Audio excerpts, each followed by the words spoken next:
gray.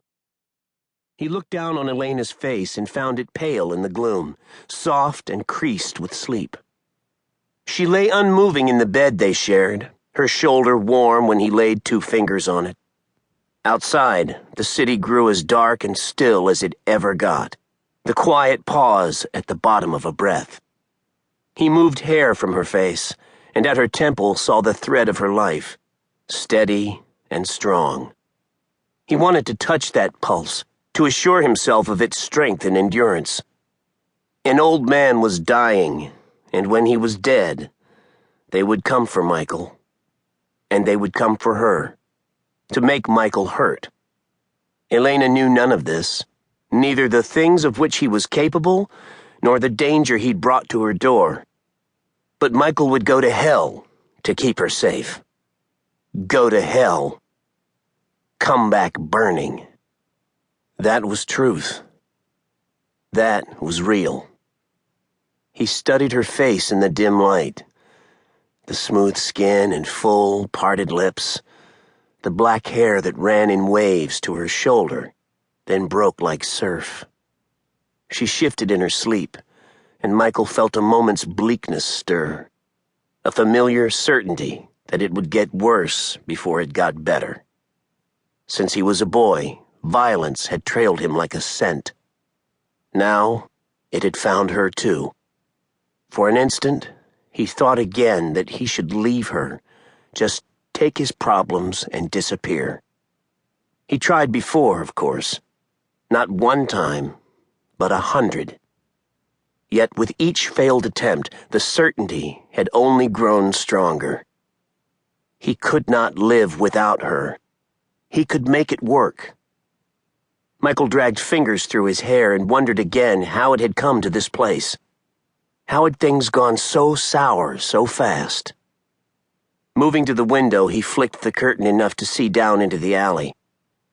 The car was still there, black and low in the far shadows. Distant lamplight starred the windshield so that he could not see past the glass, but he knew at least one of the men who sat inside. His presence was a threat, and it angered Michael beyond words. He'd made his bargain with the old man and expected the deal to be honored. Words still mattered to Michael. Promises. Rules of conduct. He looked a last time at Elena, then eased 2 silenced .38s from the place he kept them hidden. They were cool to the touch, familiar in his hands.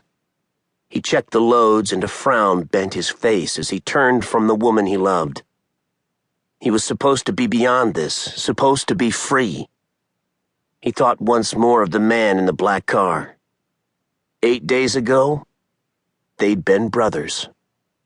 Michael was at the door and almost out when Elena said his name. He paused for a moment, then laid the guns down and slipped back into the bedroom. She'd shifted onto her back and one arm was half raised. Michael? The name was a smile on her lips, and he wondered if she was dreaming. She shifted, and a warm bed smell rose in the room. It carried the scent of her skin and of clean hair.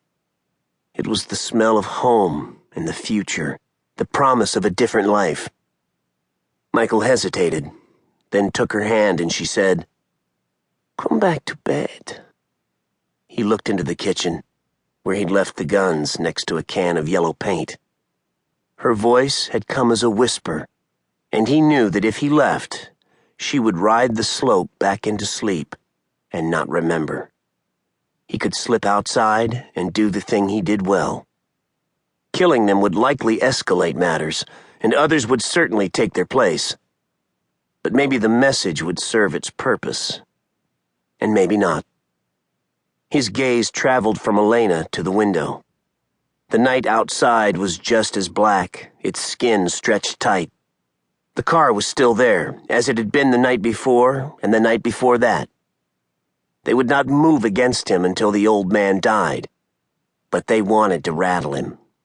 They wanted to push, and every part of Michael wanted to push back. He took a slow breath and thought of the man he desired to be. Elena was here, beside him, and violence had no place in the world they wished to